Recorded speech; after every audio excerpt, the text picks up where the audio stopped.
कार्य करके चले जाओ। राम भजन के लिए ये श्वासा मिली है। मन रे सिमर सिमर हल साई, हो मन रे सिमर सिमर हल साई।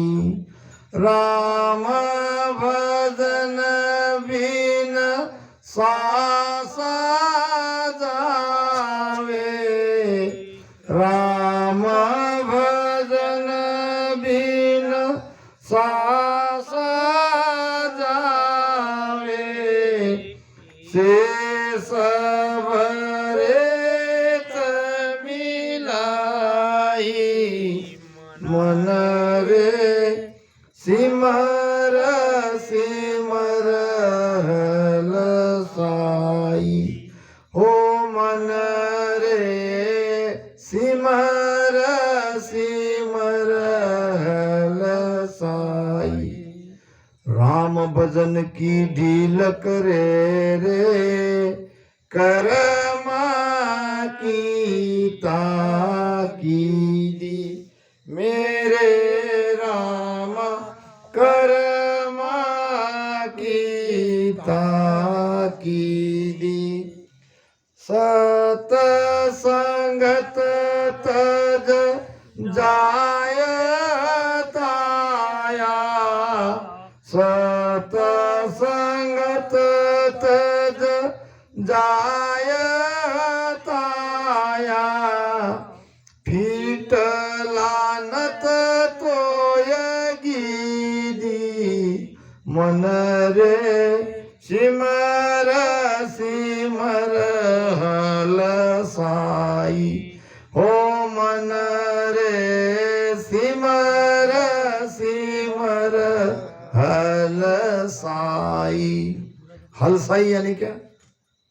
खुशी से करना है करके कह रहे कि भाई महाराज चलो थोड़ी देर कर लेते हैं। अंदर से मन में उमंग आनी चाहिए, खुशी से बोलो। सिमर सिमर हल साई, बड़े प्रेम से बड़े खुशी से सांसों सांस में धारो धार शूरवीरता के साथ इस राम नाम का रटन करो। रटे राम नामा कटे कर्म सारा, रटे राम नामा कटे कर्म सारा। धुए सासु सासो लंगे भव पारा, धुए सासु सासो लंगे भव पारा। पूरा गुरु मिलिया साची सूझ पाई, पूरा गुरु मिलिया साची सूझ पाई। रटो राम नामा आची बिरिया आई, रटो राम नामा आची बिरिया आई।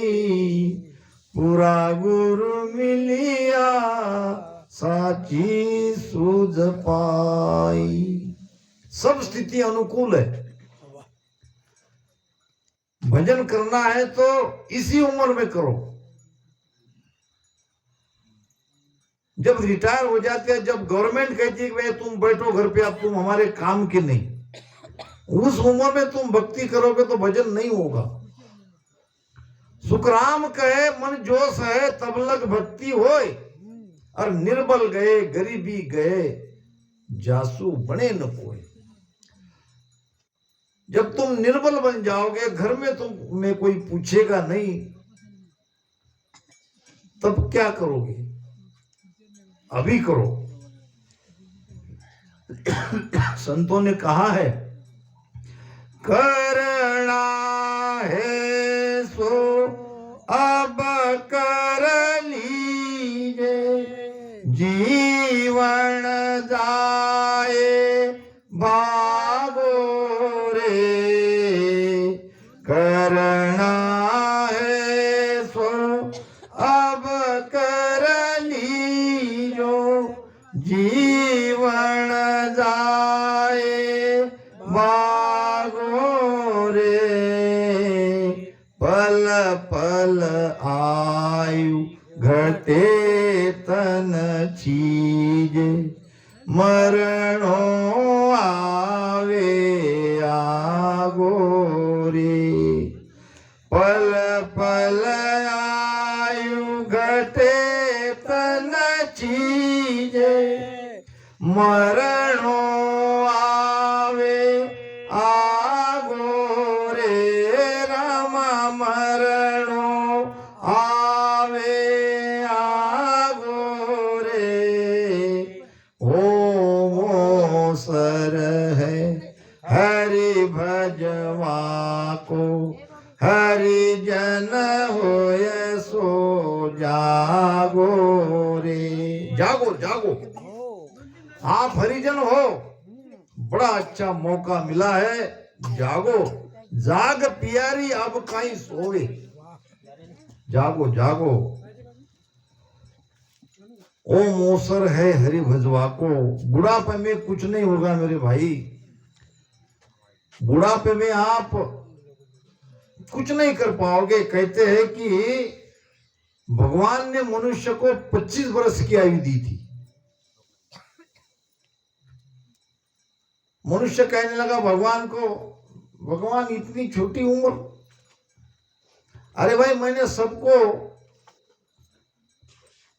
तो ज्यादा दी है, मगर मनुष्य के लिए तुम्हारी 25 साल की उम्र रखी है, और प्राणियों को मैंने 50-50 साल का बना दिया है, फिर हम पर अन्याय क्यों?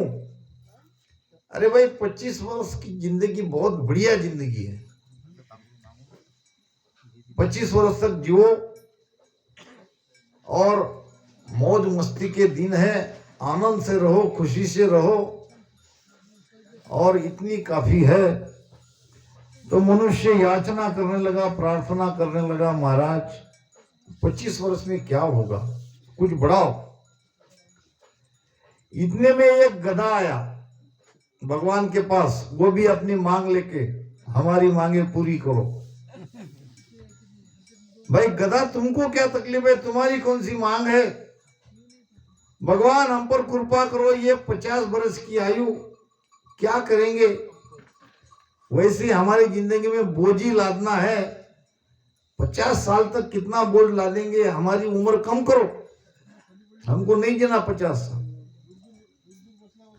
अच्छा, भगवान को लगा ये मनुष्य उम्र मांग रहा है, बढ़ाने के लिए कह रहा है, गधा कह रहा है कम करने के लिए, ठीक है भाई, दोनों में आपसी करते हैं, दोनों की मांगे मैं पूरी करता हूं। गधे की 25 बरस मनुष्य को दे दी, मनुष्य का आप तो खुश। अब जो संतोषी है वो मनुष्य कहां? गधा तो खुश होके चला गया कि 25 साल बेकार में बोझ ढोने की बजाय ये 25 साल कम हो गई, 25 साल जिएंगे मर जाएंगे बहुत, 25 साल में भी तो काफी बोझ ढोना ही पड़ेगा, मगर फिर भी 25 तो मैंने बचा लिया। गधा खुश होके चला गया और मनुष्य खुश हो गया कि मुझे और 25 साल मेरी उम्र बढ़ गई। फिर भी खड़ा रहा, भगवान का आप जाता क्यों नहीं? नहीं, थोड़ी अगर बढ़ जाती तो 50 साल। अरे भाई 50 साल काफी हो गए। इतने में एक कुत्ता आया, वो भी फरियाद लेके कहने लगा भगवान कुत्ते की आयु, कुत्ता को कौन, आजकल कुत्ते के भी दिन अच्छे हैं, विलायती कुत्ते के, हमारे कुत्ते के नहीं है। तो कोई लाठी मारेगा, कोई खाना नहीं देगा, ऐसे जीवन को 50 साल तक जीना कितना कठिन है, हमारी 25 साल कम करो। अब ये मनुष्य यहाँ खड़ा ही था, क्या भाई और उम्र चाहिए? भगवान कृपा करोगे तो चाहिए, ठीक है भाई जाओ ये कुत्ते को ले ले। कुत्ता को कर दिया 25 साल कम, बढ़ा दिया मनुष्य को 25 साल और 75 साल का बन गया। अब तो जाना चाहिए। लालच बड़ी बला है, अगर खड़ा रहा तो कुछ न कुछ मिलेगा। अब जो भी कुछ मिलेगा उठा के लेके जाएंगे। इतनी में आया एक उल्लू घुपड़। अब हिंदी में उल्लू को कहते हैं मूर्ख, लिए उल्लू शब्द हम प्रयोग करते हैं। क्या उल्लू है, क्या मूर्ख है। उल्लू कहने लगा मेरी भी 25 साल कम कर दो। अब ये मनुष्य खड़ा ही था, भगवान ने कहा ठीक है भाई, तुम्हारी 25 साल कम के मनुष्य को देता हूं। अब बन गया मनुष्य 100 साल का। अपनी 25 और दूसरे 3 प्राणी की और 25-25। अब देखो, लागे रंग संग सु भाई। अब जिसका रंग लगा है, जिसकी उम्र मिली है, उसका तो असर दिखेगा ही। साधारणतः 25 साल तक बड़े ऐश आराम से हम जीते हैं। माता पिता रहते हैं, ऐश। जो तकलीफ होगी माता पिता को होगी, पढ़ाना, खाना पीना, कोई टेंशन नहीं, कोई लाना नहीं, कोई फिक्र नहीं। 25 साल तक तो हम बड़े अच्छे से जीते हैं और वास्तव में बहुत बढ़िया जीवन हमारा वही है। फिर आती है गधे की उम्र, शादी हो जाती है, बच्चे होते हैं, फिर संसार का बोझ गधे के जैसे पीठ पे लाद के कब बूढ़े हो जाते हैं पता ही नहीं चलता, बाल कब पक जाते हैं। अपनी जिंदगी जीते ही नहीं, हम परिवार के लिए ही जीते हैं। ये लाओ वो लाओ, इसकी पढ़ाई उसकी पढ़ाई, इसकी शादी बेटी की शादी, ये करते करते करते कब 50 के होते पता ही नहीं चलता। अब गधे की उम्र जीने के बाद फिर आती है कुत्ते की। अब कुत्ता क्या करता है, रखवाली। फिर जिस घर को हमने बनाया है उस घर के बाहर खटिया डाल के बैठ जाते हैं, घर की रखवाली करते। कौन है, थोड़ी सी आवाज आई, किसी को आने नहीं देते। बड़ा फुकट का चौकीदार है ये बूढ़ा। राजस्थान में कहावत है, 10 डावड़ो 20 बावड़ो 30 तीखो 40 पाको 40 चौको 50 पाको। 10 डावड़ो 20 बावड़ो 30 तीखो 40 चौको 50 पाको 60 नाठा। फिर आया 70, नहीं कोई उसका मित्र। 70 में कोई साथी नहीं उसका। ये चिल्लाता रहता है, कोई सुने तो सुने, नहीं सुने तो नहीं सुने, सुने तो मिलेगा, नहीं तो नहीं मिलेगा। अब आया 70, नहीं कोई उसका मित्र। फिर आई 80 में गाड़ी फंसी। अब तो गाड़ी निकलना मुश्किल है। कुत्ते की जिंदगी जीता है, रखवाली करता है, और फिर 75 साल बीत जाते हैं। ऐसे तो बचते नहीं, एक आधा भूल चूक से बच भी गया तो फिर आती है वो गीदड़ की जोनी, उल्लू, मूर्ख। मुख लाड़ा ना साझ रे, पग सो पड़े नहीं ठावा। मुख लाड़ा ना साझ रे, पग सो पड़े नहीं ठावा। तो ही हर शिव रे नहीं, हाँ के नीत दावा।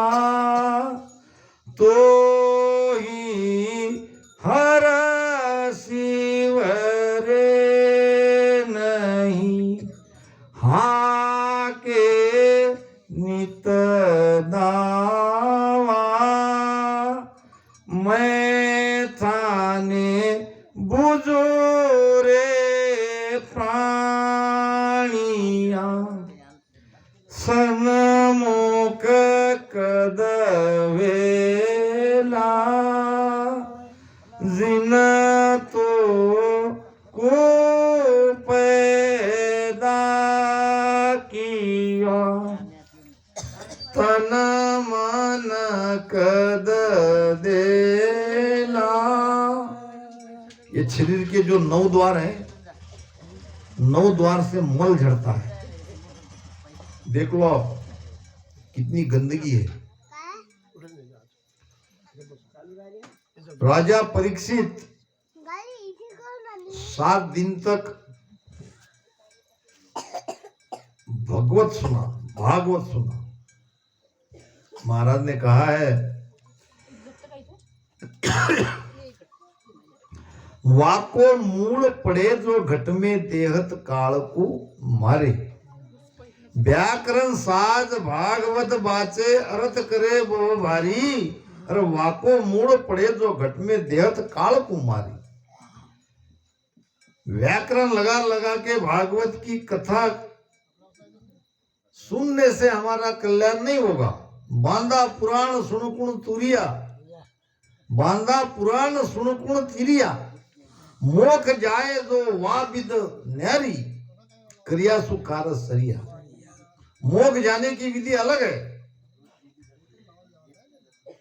ये ज्ञान सुनने से, कथा कीर्तन सुनने से मोक्ष नहीं होगा।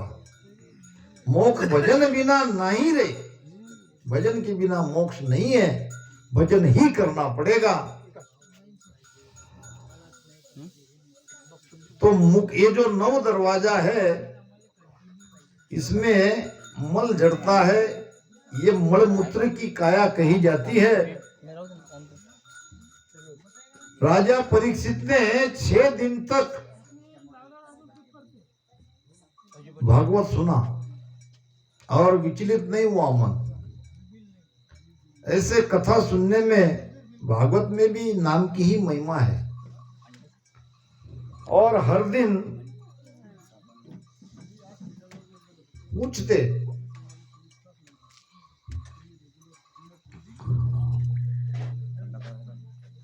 वो भागवत कथन करने वाले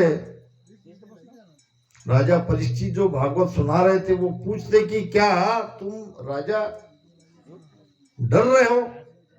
क्योंकि 7 दिन में राजा परीक्षित की मौत होने वाली थी, निश्चित था। ऋषि का श्राप था और ऋषि का श्राप ब्रह्मा जी भी नहीं मिटा सकते थे। सुखदेव जी महाराज उनको पूछते कि राजा क्या तुम्हें डर लग रहा है? तो 6 दिन तक राजा परीक्षित ने कहा मुनिवर नहीं, मैं डरूं भी क्यों, जब आप जैसे अधिकारी पुरुष यहाँ मुझे कथा श्रवण करा रहे हैं तो मेरा तो डर पूरा मिट गया। 7वें दिन आते आते राजा परीक्षित डरने लगा, क्योंकि अब जिंदगी का आखिरी दिन था। अब साक्षात उनके चेहरे पर डर दिख रहा था सुखदेव जी महाराज को। सुखदेव जी महाराज ने कहा राजा मैं तुम्हें एक कथा सुनाता हूं और इस कथा को ध्यान से सुनना। और कथा में मैं जिस राजा की कथा सुनाऊंगा वो राजा कौन है, उस राजा को आप जानते हो, मुझे बताना। तो कथा सुनाने लगे सुखदेव जी महाराज राजा परीक्षित को, जो आज भी हमारे लिए उतनी ही उपयुक्त है, उतनी ही महत्वपूर्ण है। कहने लगे कि एक राजा था, शिकार करने के लिए जंगल में गया। शिकार करते करते शिकार के पीछे लगते लगते अपने साथी से राजा बिछड़ गया। राजा के पीछे जो सिपाही थे वो राजा से अलग हो गए, राजा अलग हो गए। धीरे धीरे दिन ढलने लगा, रात हो गई। राजा काफी थक गए थे, भूख भी लगी, प्यास भी लगी और साथी का कोई अता पता नहीं है। वापस तो नगरी नहीं जा सकते, अब यहीं कहीं रहना पड़ेगा।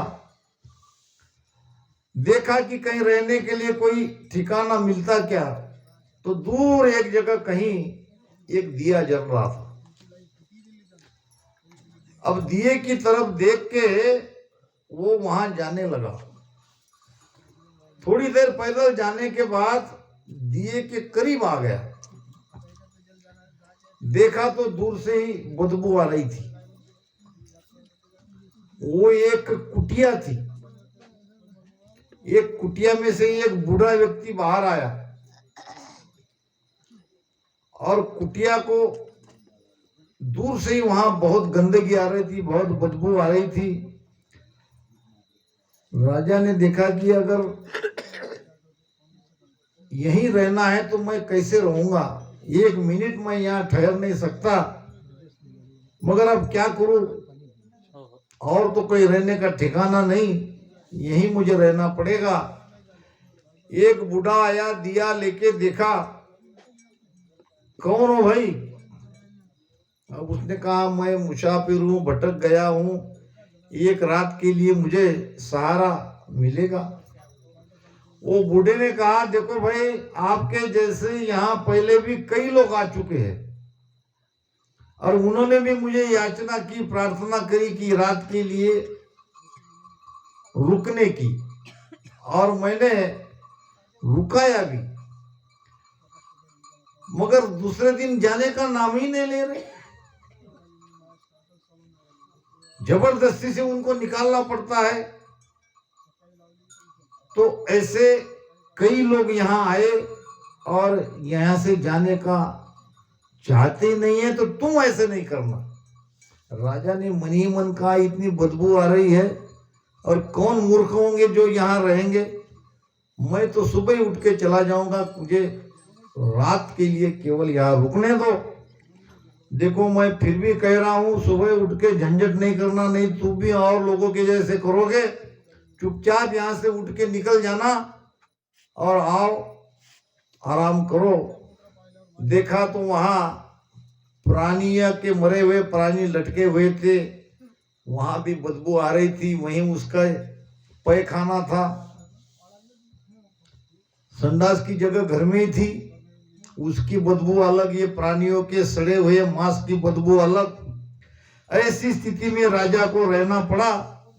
नींद काय की आती, जैसे तैसे रात गुजार दी, सुबह हो गई। अब राजा भी वहां जिद करने लगा कि मैं यहां से नहीं जाऊंगा। देखो भाई, मैंने तो पहले ही कहा था कि तुम सुबह झंझट करोगे और तुमने क्या कि मैं नहीं करूंगा, अब तुम झगड़ा करने लगे, झंझट करने लगे, तुम निकलो यहां से। राजा कहने लगा मैं नहीं जाऊंगा, मुझे यहीं रहना है। अब दोनों में झगड़ा हो रहा है। राजा परीक्षित को सुखदेव जी महाराज ने पूछा कि हे राजन, बताओ वो राजा कौन है जो इतनी बदबू में सड़ान जहां आ रही है, ऐसी जगह रहना चाहता है, वो राजा मूर्ख कौन है? राजा परीक्षित ने कहा वो तो बड़ा मूर्ख राजा हो सकता है। अब मूर्ख तो है, मगर वो है कौन? राजा परीक्षित कहने लगा भाई मैं तो जान नहीं पा रहा हूं राजा कौन है। देखो राजा कौन है, दिखता क्या तुम जानते हो, तुम उस राजा को जानते हो और केवल तुम ही जानते हो। उसने कहा महाराज, मैंने दिमाग पे बहुत जोर लगाया, मगर मैं उस राजा को पहचान नहीं पा रहा हूं, कृपा करके आप बताओ मुझे वो राजा कौन है जिसको मैं जानता हूं, और तुम कह रहे हो कि तुम ही जानते हो। तो सुखदेव जी महाराज ने कहा मैं कह रहा हूं केवल तुम ही उस राजा को जान सकते हो, और वो राजा हो तुम, वो राजा हो तुम।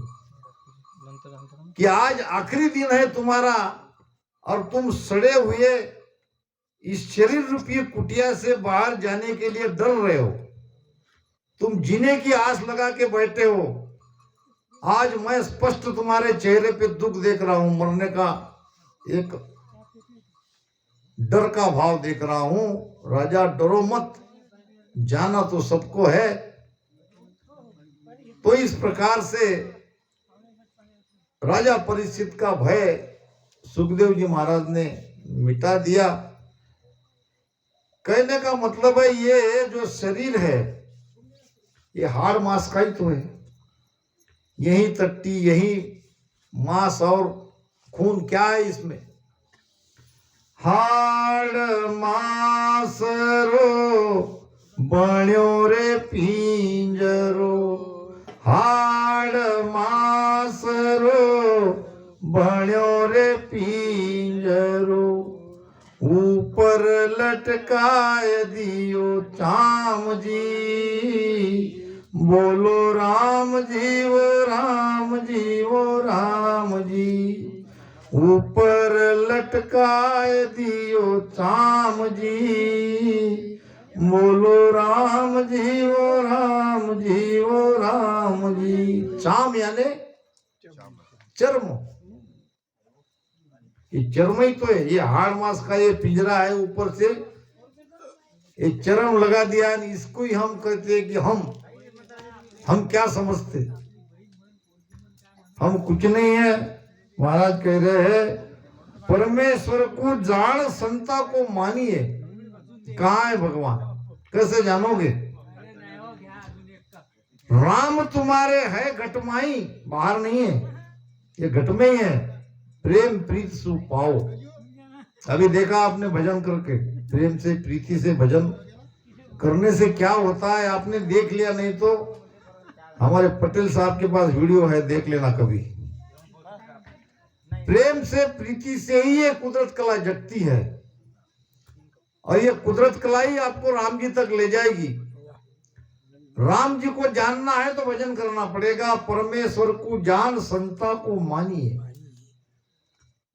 संता को मानो, सतपुरुष को मानो, सदगुरु को मानो, सदगुरु के वचन में रहो, गुरु आज्ञा में रीझे हो, गुरु की आज्ञा में रहो, गुरु के वचनों को मानो और सुमिरन करो। क्यों मानो? कबीर साहब कहते हैं सतपुरुषारी आरसी संतन कीरी देह। आरसी समझते हो? आरसी कांच, रोज सुबह हम देखते हैं आरसी में। तो ये आरसी कौन है? संत है। ये संत ही भगवान को देखने की आरसी है। सतपुरुषारी आरसी संतन की ही देह। लखा जो चाहे अलग को इस ही में लक ले। उस अलग परमात्मा को लखना है तो पहले संतों में लखो, संतों को मानो, संतों को जानो। परमेश्वर को प्राप्त करना है तो संतों को मानना पड़ेगा। हर गुरु बीच अंतराय कबो नहीं आनी। ये अंतराय मत रखो कि परमात्मा और गुरु दो है, ये एक ही है। जीव दया दिल राख धर्म सो कीजिए। प्राणी मात्र पर दया करो, पाप तो करो ही मत। हो सके तो दूसरे का भला करो, दुखी की सेवा करो, दुख को दूर करो। महाराज कहते हैं बांदा नाव सतावी लीजे, बांदा नाव सतावी लीजे, जो कुछ हुए दिल भीतर, जो कुछ हुए दिल भीतर, तो परमारथ कीजे। बांधा नाव सतावी लीजे, बांधा नाव सतावी लीजे। क्या है भाई सतावी? नाव सतावी लीजे। नाम लेना तो समझ गए, मगर सतावी क्या है? सतावी है उर्दू शब्द, जल्द से जल्द, जितनी जल्दी हो सके उतने जल्दी नाम लो। समय नहीं है आपके पास, आपको पता नहीं है कब श्वासा खत्म होने वाली है। जल्दी से जल्दी राम नाम का सुमिरन करो, बस यही एक करना है, और कुछ करना ही है। जो कुछ हुस नाम हाउस मराठी में, अगर करने की इच्छा रखते हो तो परमार्थ करो, सत्संग करवाओ, धर्म को बढ़ाओ। जो भक्ति में नहीं आए उनको भक्ति में लाने का प्रयास करो। एक बात तो आपको कही जाता हूं, हाँ या ना में जवाब कहना। हमारी बहन बेटी को भी कहता हूं, क्या आपको इस भक्ति पे विश्वास है दीदी? बिल्कुल, बहुत अच्छी बात है। हमारे गुगाने भाई ने कहा कि बिल्कुल है, भक्ति पे विश्वास है, आप भक्ति करती भी हो और मुझे भी विश्वास है। तो ये भक्ति हमको 84 से बाहर निकालने वाली है, ऐसी हमारी धारणा है और हमारा विश्वास भी है, और पक्का विश्वास है। तो फिर अगर हमारे बेटे, बहू, बहन, भाई, माता, पिता, इसको अगर हम भक्ति में नहीं ला सके तो इसका मतलब हम क्या कर रहे हैं? हम तो 84 को मिटा रहे हैं, उनको 84 में ढकेल रहे हैं। या तो ये कहो कि हमको विश्वास नहीं, अगर विश्वास है तो उनको लाओ। हमारा घर, हमारा परिवार बन गया तो जगत बन गया, एक से एक जुड़ेंगे, जोत से जोत जगाते चलो। तो पहला रामसनी का कर्तव्य है कि मेरे परिवार में कोई बिना राम नाम का नहीं रहना चाहिए। दिन दिन सो सुखराम कहे, राम स्नेही नाम, और फिर दिन सो सुखराम कहे, वहां बस्ती वहां गांव। जब राम स्नेही धिन्न है, जिसको राम स्नेही कहते हैं, वो धन्य है। ऐसे राम स्नेही जिस बस्ती में रहते हैं, जिस गांव में रहते हैं, वो धिन्न है। तो फिर हमारे सगे, हमारे परिवार वाले, हमारे बहन भाई, माता पिता, वो धिन्न कब बनेंगे? कब उनको हम राम स्नेही बनाएंगे? तो हमारा हर एक का कर्तव्य है। आज हमारी माता जी गीता देवी धिन्न है। क्यों धिन्न है? कि उनके जाने के बाद यहाँ सत्संग हो रही है, राम नाम की महिमा हो रही है। तो वो कितनी दिन है? तो महाराज कहते हैं, जीव दया दिल राख भरम, धर्म सो कीजिए, धर्म का कार्य करो, धर्म को बढ़ाओ, सत्संग का आयोजन करो। मत कर डावा डोल, राम रस पीजिए। डावा डोल किसके कहते? करो उद्या रोज था रामसनी धावच आम्ही। डावा डोल मत करो। कल करे सो आज कर, आज करे सो अब, पल में प्रलय होवेगा, बौर करेगा कब। कल पे मत छोड़ो।